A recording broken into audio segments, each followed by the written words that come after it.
Doctor इला प्रसन्ना ने उस पर लिखा है, जो अभी शब्दों को अनुभव करने की बात थी, मैंने कहा था कि प्रैक्टिकल करें, तो उन्होंने लिखा है कि कई वर्षों से ऐसा हो रहा है और कई मौक़ों पर प्रैक्टिकल भी कर रही हूँ, क्या ये सब बंद किया जा सकता है? मैंने साइकोलॉजिस्ट से भी कंसल्ट किया था, उन्होंने कहा साइकोलॉजिकल प्रॉब्लम नहीं है। ओके फाइन इला जी, साइकोलॉजिकल प्रॉब्लम नहीं है, आपने बरसों से ऑब्जर्व किया है, ओके।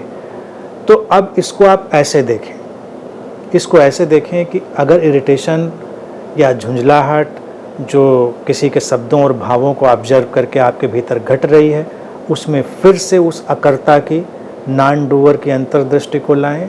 और अकर्ता पर, नॉन डूअर पर मैंने बहुत बोला है, आप यूट्यूब पर जाएं और सुने, तमामों एंगल से, तमामों कोणों से आपको समझ में आ जाएगी बात।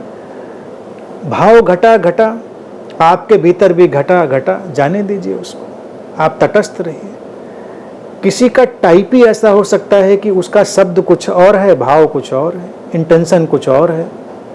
ये डिज़ाइन उस बॉडी माइंड मैकेनिज्म का है, उस शरीर मन का, कि उसमें ऐसा घट रहा है।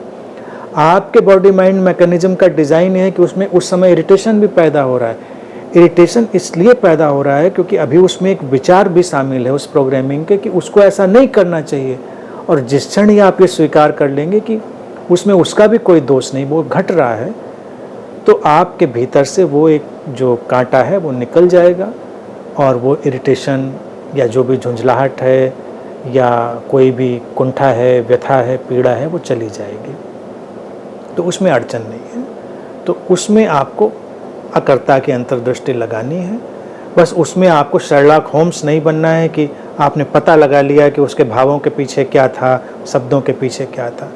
Let the things happen, what ever is happening, let it happen. हुआ हुआ, क्या करना आपको?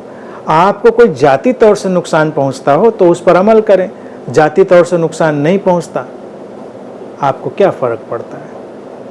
आपकी मुंडेर पे कौवा बैठा, कोयल की आवाज़ में बोला, आपने थोड़ी देर में पहचाना कि नहीं नहीं ये तो कौवा था, कोयल नहीं थी। So what? अरे बोला कौवा कोयल की आवाज़ में, उसकी आर्ट देखिए, उसकी कलाकारी देखिए, बजाय कि ये कि धोखाधड़ी थी, देखिए कौवा कोयल की आवाज़ में बोला, फ्रॉड है।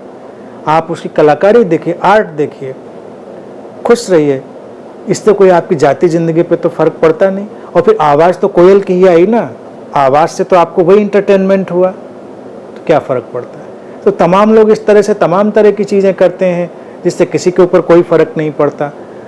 जब किसी बात से आपके जीवन पर, समाज पर कोई ख़ास फ़र्क पड़ता हो तो आप अलर्ट होकर कोई एक्शन अपने भीतर से उठने दें, अन्यथा डिटैच रहें, एंजॉय करें। सही गलत इस सब के फेर में ना पड़े। जो जैसा है वैसा ही है और वैसा ही रहता है। जब जिसको जैसे सुधरना होता है सुधरता है। आपको जो अंतर्दृष्टि मिल रही है आप उस पर फोकस्ड रहें।